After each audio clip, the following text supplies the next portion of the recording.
الرجیم بسم اللہ الرحمن الرحیم صلوات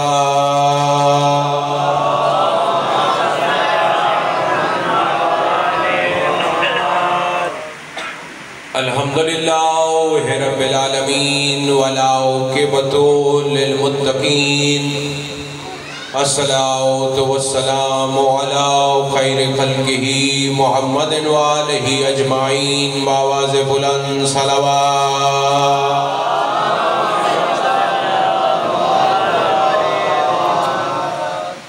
اما بعد فقد قال اللہ تبارک و تعالی فی کتابہ المجید والفرقانہ الحمید وَأَصْدَقُ الْقَائِلِينَ وَقَوْلُهُ الْحَقُّ مل کے بآواز بلند صلوات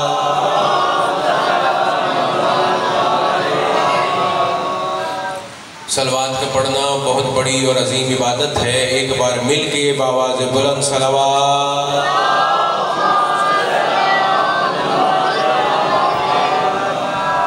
سارے احباب اپنی زبانوں کو ایک مرتبہ پھر معطر فرماؤ مل کے بآواز بلند صلوات.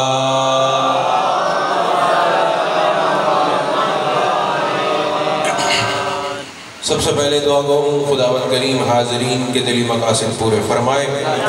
یا رب محمد و آل محمد کی عزت و عظمت کا واسطہ بانیان کی توفیقات میں اضافہ فرما.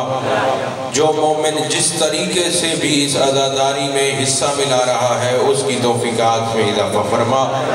یا رب محمد و آل محمد کی عزت و عظمت کا واسطہ ہم سب کو حج بیت اللہ الحرام اور زیارت امام حسین علیہ السلام سے مشرف فرما.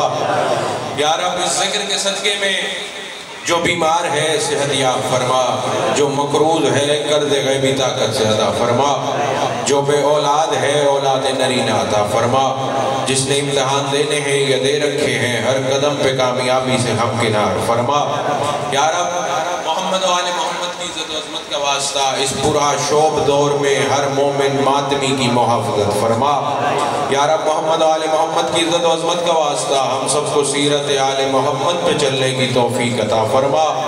اس عزاخانے کو امام زمانہ کے ظہور تک آباد و شاد فرما. ہمارے ملک پاکستان کی محافظت فرما. یا رب محمد و آل محمد کی عزت و عظمت کا واسطہ ہماری بڑی اور عظیم دعا ہماری آخری حجت کا جلد ظہور فرما. مل کے بآواز بلند صلوات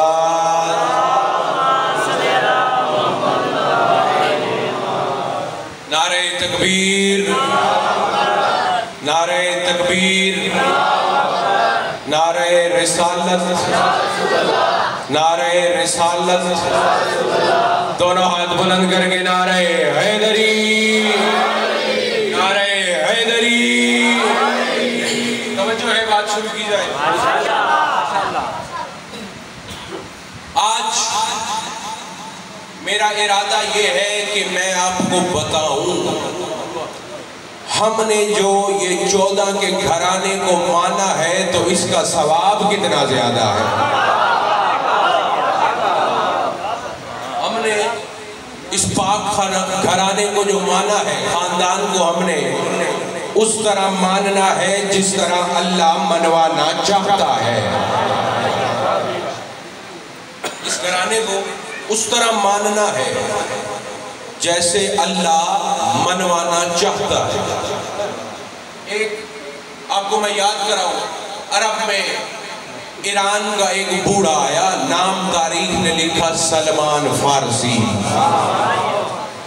جناب سلمان فارسی رسول خدا کے سامنے جب کوئی عربی جناب سلمان کو کہتا تھا سلمان فارسی تو رسول خدا کہتے تھے اسے سلمان فارسی نہ کہو اسے سلمان محمدی کہو. سلمان فارسی نہیں سلمان محمدی کہو. وجہ جناب سلمان نے اس گھرانے کو اس طرح مانا ہے جس طرح اللہ منوانا چاہتا تھا. اس لیے رسول خدا نے اور جناب سلمان معصوم تھے نہیں تو پھر ہم میں اور جناب سلمان میں فرق کیا ہے. جناب سلمان کو رسول خدا کہہ رہے ہیں یہ سلمان فارسی نہیں ہے، سلمان محمدی ہے، تم نے اس سلمان محمدی کہنا ہے، سلمان فارسی نہیں کہنا۔ اس کی وجہ یہ ہے جناب سلمان نے علی ابن ابی طالب اور محمد مصطفیٰ کے پاک گھرانے کو اس طرح مانا ہے جیسے اللہ منوانا چاہتا تھا رسول خدا کو۔ میں آپ کو اب بات یاد کرانے لگا ہوں، آپ مجھے لاپرواہی سے دیکھ رہے ہو۔ جناب سلمان کو رسول خدا نے فرمایا ہے اپنے صحابیوں کو مخاطب کر کے، اور صحابیوں تم جانتے ہو، اس کی ای کو بھائی جان تھوڑی سی کم کیجئے گا۔ جناب سلمان کو رسول خدا سامنے کھڑے ہو کے فرما رہے ہیں میرے صحابیوں تم جانتے ہو یہ سلمان کون ہے؟ میرے صحابیوں تم جانتے ہو یہ سلمان کون ہے؟ واقعہ بچے کو پتا ہے، میں یاد کرانے کے لیے آپ کی توجہ اپنی طرف کرنے کے لیے آپ کو یاد دہانی کرانے لگا ہوں۔ ایک جنگ ہوئی تھی، رسول خدا نے ہر صحابی سے مشورہ مانگا۔ رسول خدا نے فرمایا مجھے یہ بتاؤ یہ خندق والی جنگ غزوہ احزاب کس طرح لڑی جائے؟ جاگنا کوٹ کھیرے والوں، ہر صحابی نے اپنا اپنا مشورہ دیا۔ جناب سلمان نے فرمایا یا رسول اللہ میرا مشورہ یہ ہے کہ مدینے کے گرد خندق کھود لیتے ہیں۔ میں نے بتانا ہے جو اس خاندان کو صدق کے نیت سے مانتا ہے اس کو یہ کیا مقام عطا کرتے ہیں، جو ان کا انکاری ہو جاتا ہے اس کا ٹھکانہ کیا ہوتا ہے۔ مدینہ کے گرد خندق کھود لیتے ہیں۔ رسول خدا کو مشورہ بڑا پسند آیا۔ رسول خدا نے فرمایا آج صرف اور صرف میرے سلمان کا مشورہ مانا جائے گا۔ صرف جو سلمان نے بات کی ہے اس پہ عمل درآمد ہوگا۔ اب عرب کے لوگ تھے، حالانکہ بہت زیادہ ناشتہ کرنے والے لوگ تھے، بہت زیادہ کھجوریں کھانے والے لوگ تھے، آپس میں ایک دوسرے کو کونیاں مار رہے ہیں۔ خود تو بوڑھا ہے، ریش سفید ہے، کمر جھکی ہوئی ہے، اتنی مدینے کی سخت زمین ہے، یہ حصے اتنے سارے مدینے کی سخت زمین کے گرد خندق کون کھودے گا؟ جناب سلمان نے عربی لوگوں کی آوازیں سن لی، مسکرا کے کہتے ہیں او عرب کے لوگوں اگر سلمان نے مشورہ دیا ہے تو اس کا حل بھی سلمان بتانے لگا ہے۔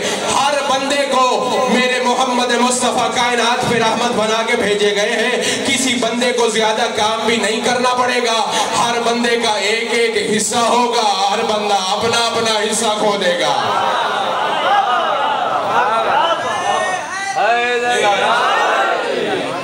ہر بندہ اپنا حصہ۔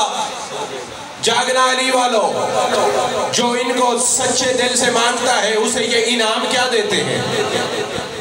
جناب سلمان کے مشورے پہ عمل پیرا، رسول خدا نے اپنا حصہ بھی بنایا، امیر کائنات شاہ نجف علی ابن ابی طالب کا حصہ بھی بنایا، ہر صحابی کا حصہ بن گیا، ہر صحابی کا۔ اب خدائی کا کام شروع ہوا، ہر بندے کے ہاتھ میں بیلچہ ہے، اب ہر صحابی نے بیلچہ اٹھایا ہوا ہے۔ رسول خدا نے ارادہ کیا جو میں بھی بیلچہ اٹھاؤں، یہاں پہ علی ابن ابی طالب نے ارادہ کیا جو میں بھی بیلچہ اٹھاؤں، یہاں پہ جناب سلمان نے بڑی مشکل سے مودت علی ابن ابی طالب کے زور سے کمر کو سیدھا کیا، ادھر بھی دیکھا ادھر بھی دیکھا، جناب سلمان کے خیال میں تھا، ان کے ذہن میں تھا ابھی کوئی عرب کا بہت بڑا پہلوان آئے گا، آکے رسول کے ہاتھ سے بھی بیلچہ لے لے گا، آکے علی کے ہاتھ سے بھی بیلچہ لے لے گا، لیکن کوٹ والوں کوئی بندہ آگے نہیں بڑھا۔ اس کے بعد آگے کون بڑھا ہے؟ اور جو بوڑھا سلمان ہے وہ آگے بڑھا، جس کی کمر جھکی ہوئی ہے وہ آگے بڑھا، اور جس کی ریش سفید ہے وہ آگے بڑھا، آگے کہتا ہے یا رسول اللہ آپ کا حصہ بھی بوڑھا سلمان کھو دے گا، علی کا حصہ بھی بوڑھا سلمان کھو دے گا۔ اب عرب کے لوگ حیران ہیں، وہ اتنی زیادہ سخت زمین ہے، بوڑھا سلمان ہے، ریش سفید ہے، کمر جھکی ہوئی ہے، اور یہ تین حصے کیسے کھو دے گا؟ جناب سلمان نے مسکرا کے فرمایا او عرب کے لوگوں، او سلمان نے یہ خندق جسمانی طاقت سے نہیں علی کی مودت کے زور سے کھود لی ہے۔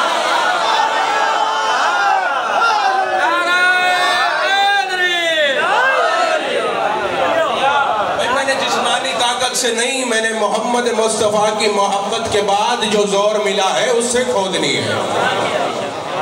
اب ہمارے معاشرے میں بھی ہے، جب کوئی بندہ برا ہو نا تو اگر ہماری اس سے رشتہ داری ہے بھی صحیح تو ہم اس سے دور بھاگتے ہیں۔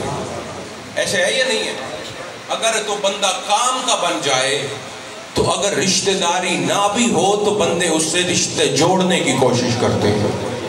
اب تھوڑی دیر پہلے جناب سلمان کے خلاف باتیں تھیں، بھئی سلمان بوڑھا ہے، اس نے اتنا بڑا مشورہ دے دیا ہے، خندق کیسے کھودے گی؟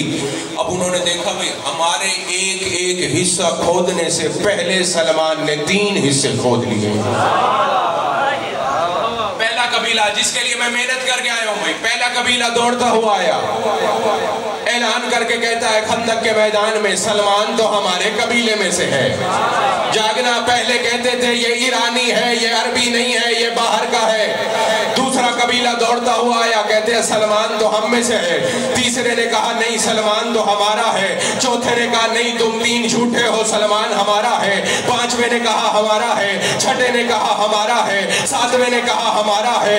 8ویں نے کہا ہمارا ہے۔ 9ویں نے کہا ہمارا ہے۔ کوٹ خیرہ والوں 10 قبیلوں نے کہا او یہ سلمان ہمارا ہے۔ اب وہی نبی باہر نکلا جو مرضی خدا سے بولتا ہے، آگے رسول نے پوچھا او یہ شور کس چیز کا ہے، یہ ہنگامہ کس چیز کا ہے، یہ لڑائی کس چیز کی ہے؟ ہاتھ جوڑ کے پہلا قبیلہ کہتا ہے یا رسول اللہ سلمان تو ہمارا ہے۔ دوسرا کہتا ہے ہمارا ہے۔ تیسرے نے کہا ہمارا ہے۔ چوتھے نے کہا ہمارا ہے۔ 5ویں نے کہا ہمارا ہے۔ 6ٹھے نے کہا ہمارا ہے۔ 7ویں 8ویں 9ویں اور 10ویں نے کہا او یا رسول اللہ سلمان ہمارا ہے۔ رسول نے مسکرا کے فرمایا او تم 10 کے 10 جھوٹے ہو، سلمان و منا علی البیت، سلمان تو میرا ہے۔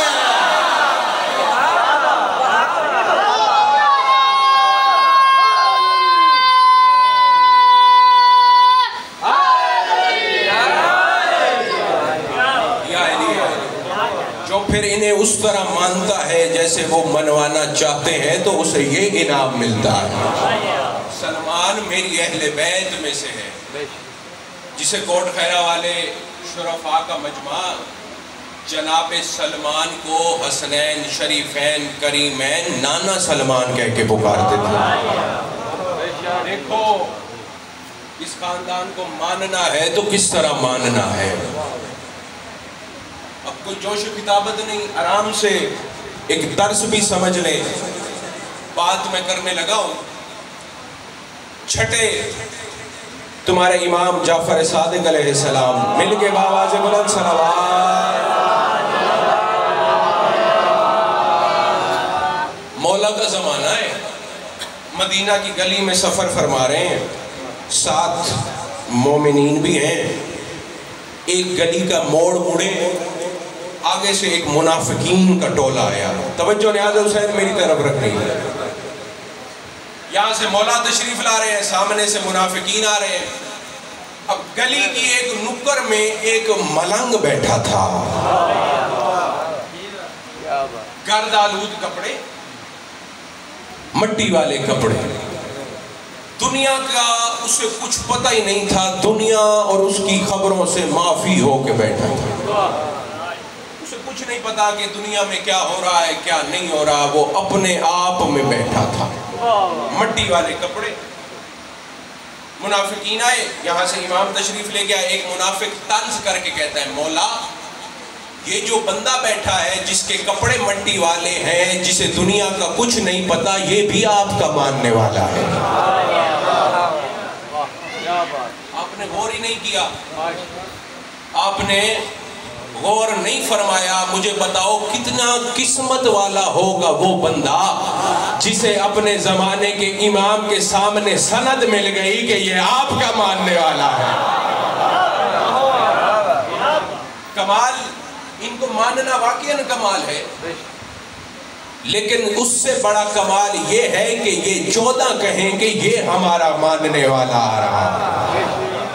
ہمارے لباس سے میرے واجب علیہ السلام بات کر رہے تھے، گفتار سے، بات کرنے کے طریقے سے پتہ چل جانا چاہیے باقی لوگوں کو کہ یہ اہل بیت کا ماننے والا آ رہا ہے۔ ایسے ہے یا نہیں؟ مولا ادھر سے تشریف لائے، سامنے سے ایک منافق بول کے کہتا ہے مولا یہ جو بندہ ہے مٹی والے کپڑے ہیں، دنیا کا اسے کچھ پتہ ہی نہیں ہے، یہ بھی آپ کا ماننے والا ہے، جاگنا۔ مولا نے وہ جواب دیا ہے جو زونے کے قلم سے لکھنے والا ہے۔ امام جعفر صادق نے مسکرا کے فرمایا او منافق یاد رکھ، اگر یہ بندہ اسی حالت میں مر گیا تو یہ جہنم میں نہیں، میں جعفر صادق کہہ رہا ہوں سیدھا جنت میں جائے گا۔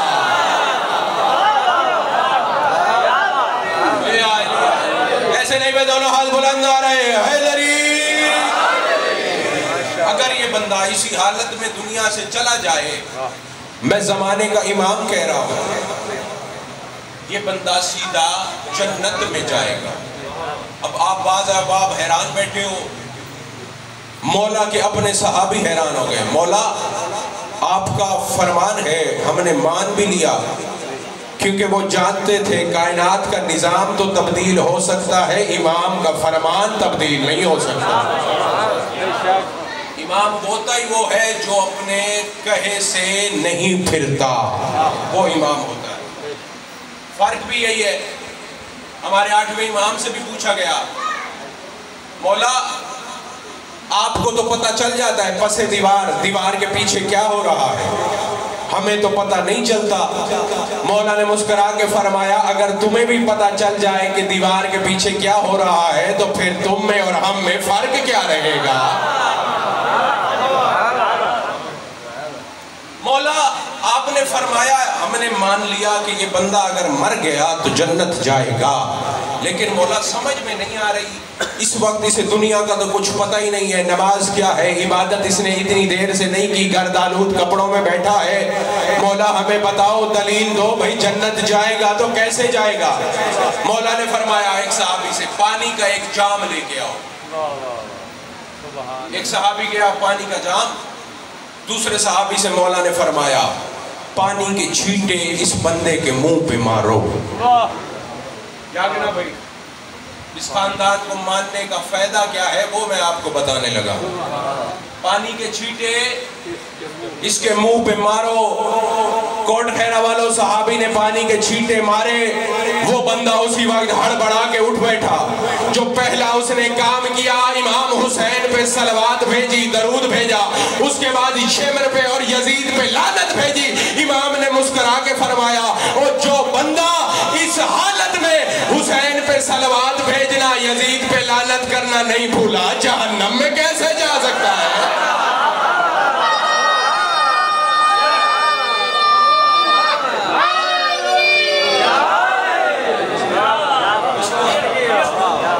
بسم اللہ۔ جو بھی مومن مرتا ہے، جو بھی مومن مرتا ہے، اور کچھ لوگ ایسے بھی ہیں جو نماز کا، عبادت کا، ان کی محبت اور ولایت کے ساتھ تقابل موازنہ کرتے ہیں۔ میں ایک جملہ بتانے لگا ہوں، نماز ہم نے اس لیے نہیں پڑھنی کہ ہمیں نماز کے بعد جنت مل جائے گی، نماز ہم نے پڑھنی اس لیے ہے کیونکہ ہمارے 14 معصومین نے پڑھی ہے۔ اس طرح نماز پڑھو گے تو اس کا فائدہ۔ اور نماز کس کی ہے؟ نماز ہے ہی اس کی جس کے دل میں علی ابن ابی طالب کی ولا ہے۔ جس کے دل میں علی کی ولا ہی نہیں ہے وہ نماز پڑھے نہ پڑھے وہ ایک برابر ہے۔ ٹھیک ہے، توجہ آپ کی ہو گئی۔ جو مومن مرتا ہے، رسول پاک کی حدیث ہے اس کی قبر سے 2 دروازے جنت کی طرف کھل جاتے ہیں۔ جو مومن بھی مرتا ہے اس کی قبر سے 2 دروازے جنت کی طرف کھل جاتے ہیں۔ آپ دیکھتے ہو ہمارے ملتان میں تو ہے، صبح صبح گورنمنٹ کے بڑے بڑے افیسر جاتے ہیں، ان کے ساتھ پروٹوکول کی پولیس کی گاڑیاں ہوتی ہیں۔ آپ کا جھنگ بھی شہر ہے، آپ دیکھتے ہوں گے صبح صبح ایسے اکثر ہوتا ہے۔ ایک گاڑی ہے جس میں وہ گورنمنٹ کا آفیسر بیٹھا ہے، ساتھ اس کے گاڑی ہے جس میں پولیس بیٹھی ہے۔ سوال کرو بھئی یہ پولیس کیوں ہے بندے کے ساتھ؟ جواب ملتا ہے بندہ اہم اتنا ہے کہ اسے پولیس کا پروٹوکول دے رکھا ہے۔ سمجھ کے بے شک آپ نے بات سننی ہے، ابھی نہ بولیں آپ کی مرضی، توجہ آپ کی شرط ہے۔ بندہ پولیس کے ساتھ کیوں ہے جی؟ بندہ اہم اتنا ہے، اس کو ہم نے پروٹوکول دے رکھا ہے۔ اچھا پروٹوکول دیا ہے، پروٹوکول دینا تھا تو پھر ایک پولیس کی گاڑی بھی کافی تھی، 2 گاڑیاں کیوں آئی ہوئی ہیں؟ جاگنا 2 دروازے جنت میں کھلتے ہیں بتانے لگا ہوں، اس کی وجہ کیا ہے؟ اس کے پیچھے مصلحت کیا ہے؟ حقیقت کیا ہے؟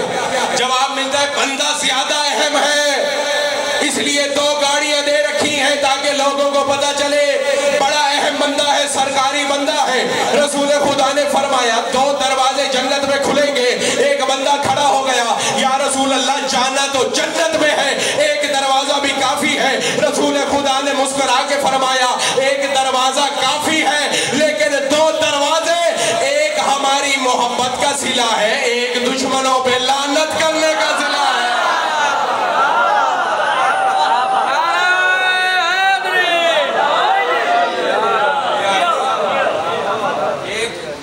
سے محبت کرتے ہو اس کا صلہ ہے، دوسرا جو ہمارے دشمنوں سے بغض رکھتے ہو اس کا صلہ ہے۔ اور جو بھی مرنے والا مرتا ہے جب اس کی قبر میں ایک کرسی لگتی ہے جس پہ ایک نورانی شخصیت آ کے بیٹھتی ہے۔ اب ہماری کتب میں یہ ہے کہ علی ابن ابی طالب کی کرسی لگتی ہے، برادران اہل سنت کی کتب میں ہے کہ نہیں علی کی نہیں لگتی، کائنات کے رسول کی کرسی لگتی ہے۔ تو جس ہستی کی بھی کرسی لگتی ہے ہم شیعوں کا گھر دونوں جگہ پورا ہے، کائنات کا رسول ہے، قبر میں آ جائے۔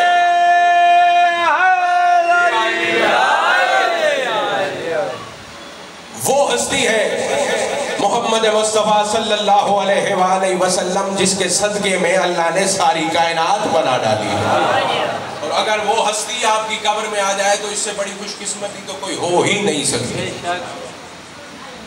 اور علی بادشاہ کا یہ بھی فرمان ہے جہاں بھی کوئی بندہ مر جاتا ہے تو میں علی اس بندے کی قبر میں جاتا ہوں۔ جناب ابو ذر سے فرمایا تھا مولا نے، او مومن و منافقن کا لفظ ہے، اگر کوئی مومن مر جائے میں علی تب بھی جاتا ہوں، اگر کوئی منافق مر جائے میں علی تب بھی جاتا ہوں۔ حیران ہو گئے جناب سلمان بھی، جناب ابو ذر بھی، مولا مومن کی قبر میں آپ جاتے ہیں بات سمجھ میں آتی ہے، لیکن یہ منافق کی قبر میں کیوں جاتے ہیں؟ علی بادشاہ نے مسکرا کے فرمایا منافق کے پاس میں اس لیے جاتا ہوں، اسے میں جا کے بتاتا ہوں، اور جس علی کی مخالفت کرتا رہا ہے اس کے اقتدار کا پہلا دن آ گیا ہے۔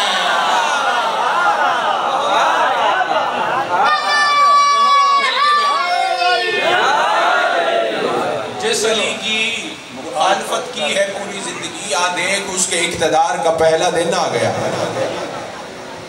مومن کی قبر میں امام تشریف لے کے جاتے ہیں، جاگنا بھائی، ہر چیز 14 نے اپنے ذمے نہیں لے رکھی، کچھ ہمارے ذمے بھی ہے جو ہم نے پورا کرنا ہے، کچھ ہمارے ذمے بھی ہے۔ مومن کی قبر میں علی بادشاہ کی کرسی لگی ہوئی ہے، ملائکہ آتے ہیں، سوال و جواب بھی ہونا ہے، یہ بھی آپ نے سب نے یاد رکھنا ہے، سوال جواب ہونے ہیں، بے شک انہوں نے ہمیں بچانا ہے لیکن سوال جواب ضرور ہونے ہیں۔ ملائکہ آئیں گے، پوچھیں گے ہاں بھئی تمہارا رب کون ہے؟ من ربک کا، کرسی والی ہستی کا نور جواب دے گا، ملائکہ آرام سے پوچھو، ابھی تو موت جیسی تلخ حقیقت کو چکھ کے آیا ہے، ابھی تو موت کو گلے لگا کے آیا ہے، تمہیں بتا دیتا ہے اللہ اس کا رب ہے۔ اگلا سوال، رسول کون ہے تمہارا؟ پھر وہ نور بولتا ہے ملائکہ خدا آرام سے پوچھو، ابھی تو اپنے رشتہ داروں کو چھوڑ کے آیا ہے، ابھی تمہیں بتاتا ہے محمد مصطفیٰ اس کا رسول ہے۔ ہر سوال کا کوٹ پھیرا والو جواب وہ ہستی بتاتی ہے۔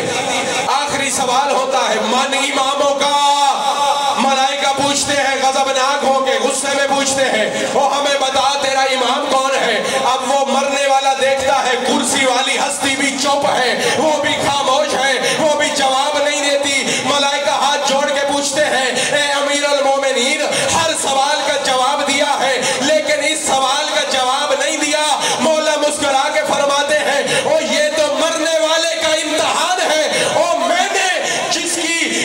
مدد کی ہے اپنی ماں کی آغوش سے لے کے اس کی قبر تک، علی جس کی مدد کرتا آیا ہے، اب وہ علی دیکھے گا یہ مجھے جانتا ہے یا نہیں جانتا۔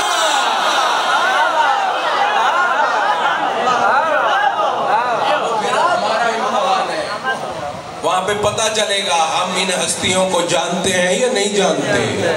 یہ ہمارے ذمہ ہے۔ حدیث ہے اگر کوئی بندہ مر جاتا ہے اور اسے اپنے زمانے کے امام کی معرفت نہیں ہے تو وہ انسان نہیں مرا بلکہ جانور کی موت مرا۔ امام کی معرفت ضروری۔ اور یہ بھی سوال ہوتا ہے، میں ساتھ ساتھ یہ بھی بات کرتا چلوں تاکہ ہمارے بچوں کے سامنے، کیونکہ حالات خراب ہیں، آگے کوئی سوال و جواب کرنے والا ہو تو یہ انہیں جواب دے کے بتا سکیں کہ یہ ہماری مجالس میں سکھایا جاتا ہے۔ علی ابن ابی طالب ایک مرنے والا، کوئی کہیں پہ مرتا ہے، کوئی کہیں پہ مرتا ہے، کوئی کس ملک میں مرتا ہے، کوئی کس شہر میں مرتا ہے، ایک وقت میں کتنی زیادہ موتیں ہو جاتی ہیں، علی ہر کسی کی قبر میں کیسے چلا جاتا ہے۔ دلیل دینے لگا۔ مشہد مقدس کے جو زائر بیٹھے ہو ذرا ہاتھ اٹھا کے مجھے بتاؤ۔ ماشاءاللہ میری دعا ہے جنہوں نے ابھی تک زیارت نہیں کی ان دنوں کے صدقے میں مولا انہیں زیارات سے نصیب فرمائے۔ مولا امام رضا بادشاہ کا فرمان ہے جو بندہ مشہد مقدس میں آ کے میری زری کی، میرے روزے کی، میری مرکز کی زیارت کرے گا، اس بندے کا میرے پہ یہ حق ہے کہ جب وہ مرے گا میں رضا اس کی زیارت کے لیے آؤں گا۔ جب وہ بندہ مر جائے گا تو میں رضا 8واں امام اس کے پاس آؤں گا۔ اب مجھے یہ بتاؤ، اور امام رضا بادشاہ کا حرم ہے، مولا آپ کو لے کے جائے، 24 گھنٹے کسی بھی وقت بند نہیں ہوتا۔ نماز کے وقت جو اندر جانے کے دروازے ہیں بس وہ بند کر دیے جاتے ہیں تاکہ نماز ہو جائے، اس کے بعد وہ پھر کھل جاتے ہیں، لیکن وہ بھی اندر جو زری کے ساتھ مومنین ہوتے ہیں انہیں باہر نہیں نکالا جاتا، وہ اندر ہوتے ہیں، تھوڑی دیر کے لیے دروازہ بند ہوتا ہے۔ مولا کا فرمان ہے جو بندہ میری زیارت کرے گا مشہد مقدس ایران طوس خراسان میں آ کے، میں رضا پہ اس کا یہ حق ہے کہ میں اس کے پاس جاؤں گا۔ اب مولا کا کوئی ایک ظاہر ہے، صرف کوٹ خیرے کے ظاہرین ہے مولا کے؟ بولو بھائی، کوئی صرف ضلع جھنگ کا ظاہر ہے مولا کا؟ صرف ملتان اور جھنگ مل کے ظاہر ہے؟ نہیں، پورے پنجاب سے ظاہرین ایران جاتے ہیں۔ بھائی آپ جانتے ہو سب سے زیادہ رش بھی ہو جاتا ہے، پورے پاکستان سے ظاہر جاتے ہیں، بھارت سے ظاہر جاتے ہیں، ہر ملک سے، اندلس مغرب زمین سے جاتے ہیں، آسٹریلیا، یورپ، امریکہ سے جاتے ہیں، پوری کائنات کے ظاہر امام رضا بادشاہ کی زیارت کرتے ہیں۔ لیکن مولا کا فرمان ہے میری زیارت کرنے والا جہاں بھی مرتا ہے میں رضا اس کے پاس آ جاتا ہوں۔ اب مجھے یہ بتاؤ، مولا کا ظاہر صرف جھنگ میں نہیں مرتا، صرف ملتان میں نہیں مرتا، صرف پاکستان میں نہیں مرتا، صرف ایشیا کے بر اعظم میں نہیں مرتا، بلکہ پوری کائنات کے کسی حصے پہ بھی کبھی کوئی مومن پردہ کر جاتا ہے، دنیا کو چھوڑ کے چلا جاتا ہے، وہ وفات پا جاتا ہے، لیکن امام کا وعدہ ہے جو بندہ جب مرے گا میں رضا اس کی زیارت کروں گا۔ اور ہمارے امام 8ویں نے ہمیں بتا دیا ہے، اور جب علی کا 7واں بیٹا ہر قبر میں جا سکتا ہے، علی کیوں نہیں جا سکتا؟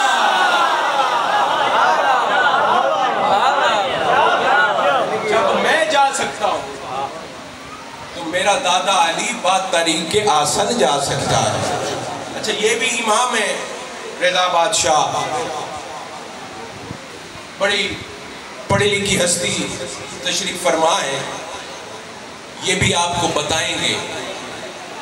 15 شعبان کو ہر مومن اپنے امام کے نام عریضہ لکھتا ہے۔ ایسے ہے یہ نہیں؟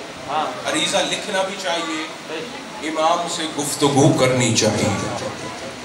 مل کے باواز بلند صلوات۔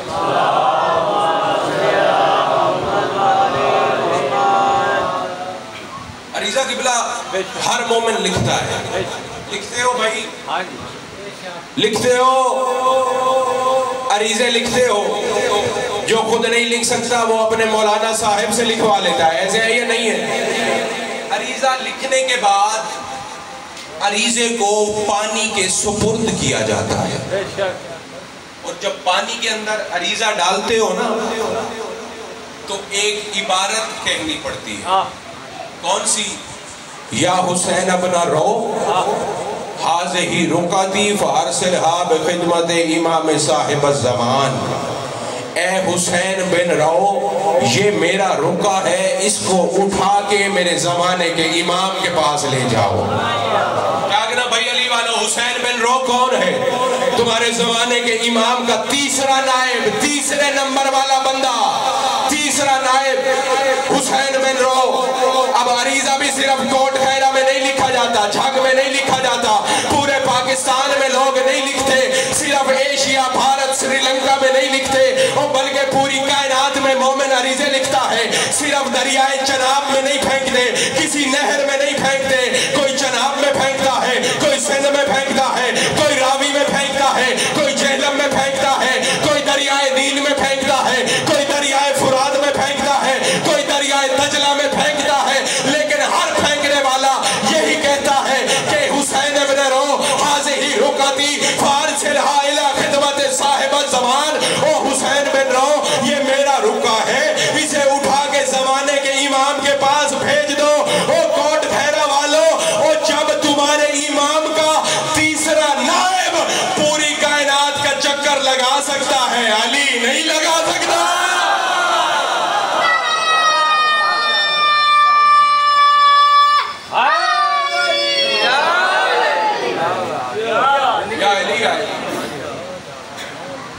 توجہ نیاز حسین میں طرف رکھنی ہے۔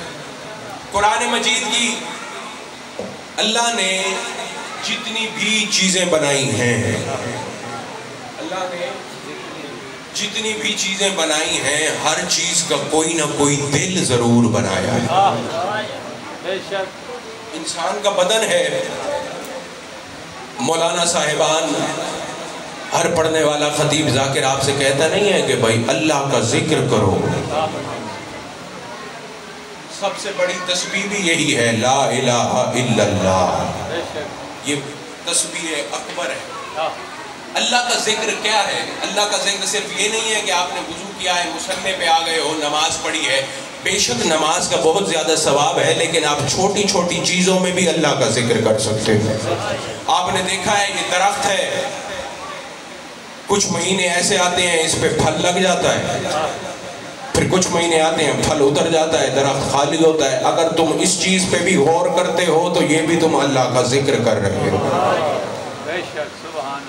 تم دیکھتے ہو انسان کا بدن، پچھلے مہینے میرے جو پاؤں کی ایک رگ ہے وہ تھوڑی سی آگے پیچھے ہوئی ہے، خدا کی قسم میں چل بھی نہیں سکتا تھا۔ تب پتہ چلا ہے کہ اللہ نے انسان کے بدن کو کتنی خوبصورتی سے بنایا ہے۔ اگر تھوڑی بھی چیز اوپر نیچے ہو جائے، ایسے ہے یا نہیں ہے؟ تھوڑی بھی چیز اوپر نیچے ہو جائے انسان کے بس کی بات ہی نہیں رہتی، پریشان، درد میں، کیفیت میں آ جاتا ہے۔ اللہ نے انسان کا بھی بدن بنایا ہے نا جنگ والوں، تو اس کا بھی ایک دل بنایا ہے۔ انسان کا بدن، اس کا بھی دل۔ توجہ نیاز حسین میری طرف رکھنی ہے۔ اللہ نے قرآن بھیجا ہے، اللہ نے 30 پاروں والا جو قرآن بھیجا ہے اس کا بھی ایک دل بنا کے دیا ہے۔ سورہ یاسین، ماشاءاللہ یہ قرآن کا دل ہے، اور جو بھی دل ہوتا ہے نا وہ جب دھڑکتا ہے تو اس کے اندر سے آواز آتی ہے۔ انسان کا دل ہے کوٹ خیرہ والوں، دھڑکتا ہے تو دھک دھک کی آواز آتی ہے۔ جب قرآن کا دل سورہ یاسین دھڑکتی ہے تو دھک دھک کی نہیں، ہر آیت سے یا علی کی آوازیں آتی ہیں۔ سورہ یاسین ہے، اگر آپ جاگ رہے ہو تو میں نے بتانا ہے کہ سورہ یاسین میں اللہ نے کس طرح اس خاندان کی فضیلت بیان کی ہے۔ بسم اللہ الرحمن الرحیم یاسین والقرآن الحکیم انک لمن المرسلین علی صراط مستقیم تنزیل العزیز الرحیم لتنذر قوما ما انذر آباؤہم فهم غافلون لقد حق القول على اکثرهم فهم لا یؤمنون ان جعلنا فی اعناقہم اغلالا فہی الى الاسکان فهم مقمحون وجعلنا من بین ایدیہم سدا ومن خلفہم سدا فاغشیناہم فهم لا یبصرون وسواء علیہم انذرتہم ام لم تنذرہم لا یؤمنون انما تنذر من اتبع الذکر وخشی الرحمن بالغیب فبشروا بمغفرۃ واجر کریم انا نحن نحیی الموتى ونکتب ما قدموا وآثارہم وکل شیء احصیناہ فی امام مبین. سورہ یاسین آخری آیت جو میں نے پڑھی ہے وَكُلَّ شَيْءٍ أَحْصَيْنَاهُ فِي إِمَامٍ مُبِينٍ. عام ہستی نہیں کہہ رہی، جو کائنات کو بنانے والا اللہ ہے وہ اپنا کلام بھیج رہا ہے. کیا کہہ رہا ہے اللہ؟ اللہ کہتا ہے پوری دنیا اندر ہے، امام مبین کی چار دیواری اس دنیا کے باہر ہے. میں نے آپ کو بتایا ہے ابھی کہ اس خاندان کو، اس گھرانے کو مانتے ہو تو اس کا فائدہ کتنا بڑا تمہیں ملنے والا ہے. پوری دنیا اندر ہے، امام مبین کی چار دیواری اس دنیا کے باہر ہے. یہ آیت نازل ہوئی، دو صحابی کھڑے ہو گئے، یا رسول اللہ کیا تورات امام مبین ہے؟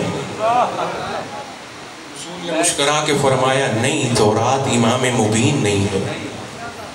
حیران ہوئے، پھر پوچھتے ہیں یا رسول اللہ کیا انجیل قرآن امام مبین ہے؟ رسول نے فرمایا نہیں، انجیل بھی امام مبین نہیں ہے. اب حیران ہیں، پریشان ہیں، مشت بدندان ہیں. حیران ہو کے پھر پوچھتے ہیں یا رسول اللہ کیا قرآن امام مبین ہے؟ رسول نے مسکرا کے فرمایا دنیا کا کوئی ایسا علم نہیں ہے جو قرآن میں نہ ہو، لیکن پھر بھی یہ قرآن امام مبین نہیں ہے. اب حیران ہیں آپ بھی، بعد آپ حیران بیٹھے ہو. یا رسول اللہ امام مبین ہے کون ہے جس کی چار دیواری پوری دنیا کے باہر ہے؟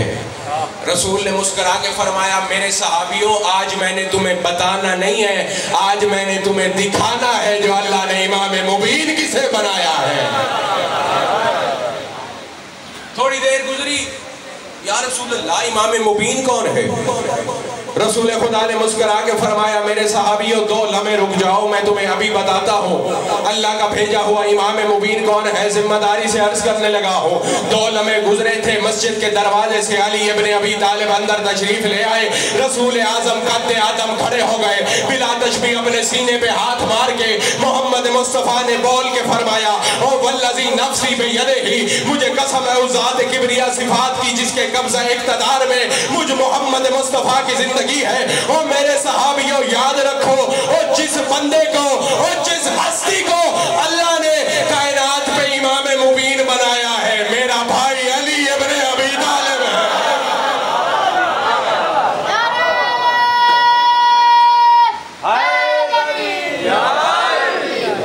مل کے باواز بلند صلوات.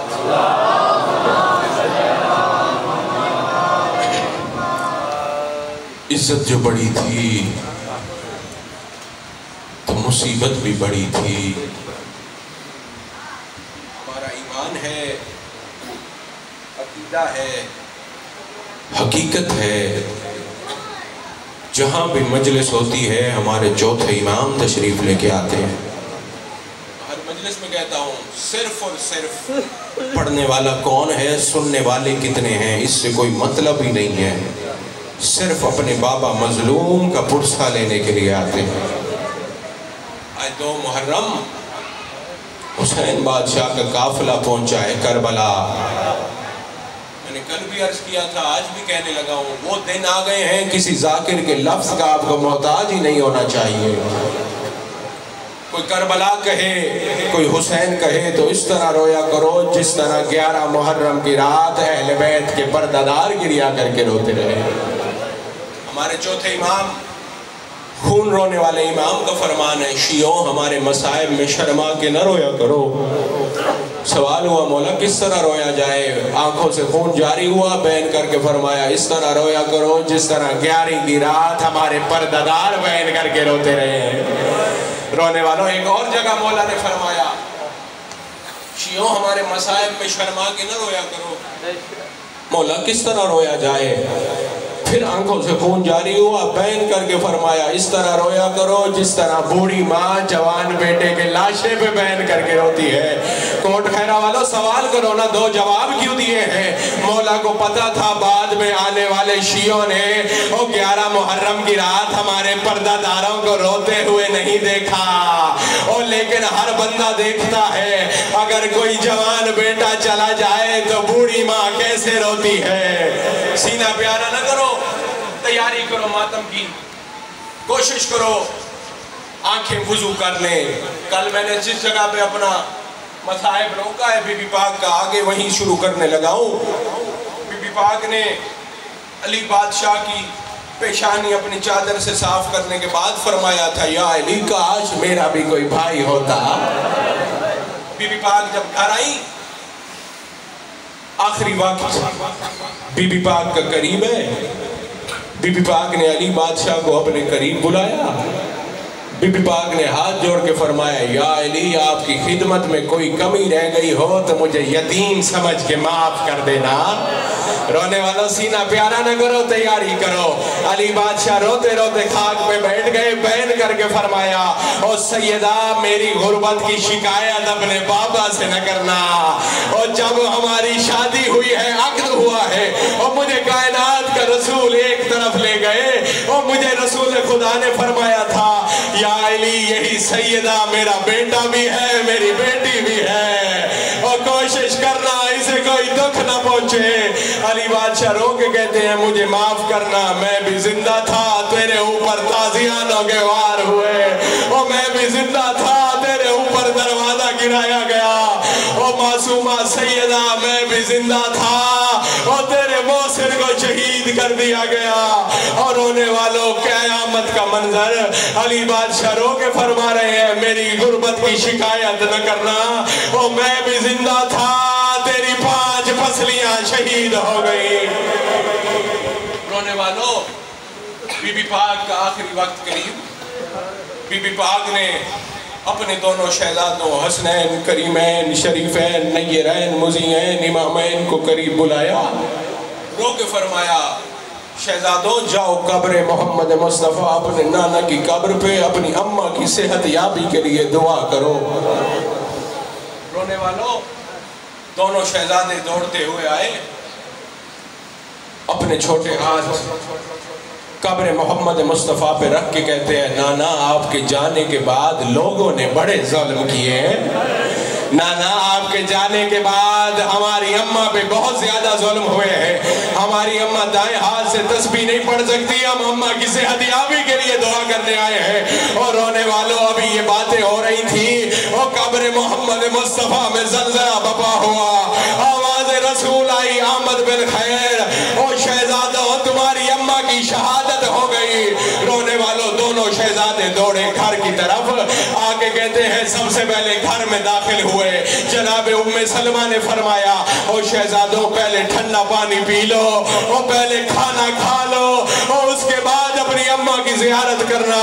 رونے والوں ذمہ داری سے عرض کرنے لگا ہوں جس نے ماتم کرنا ہے میری طرف دیکھے، اور حسن مجتبیٰ تو چپ رہے، اور کربلا کا غریب حسین اور روتے روتے خاک میں بیٹھ گئے، بیان کر کے فرمایا اماں اور جس کی سیدہ جیسی اماں چلی جائے وہ حسین نہ ٹھنڈا پانی پیتا ہے نہ کھانا کھاتا ہے۔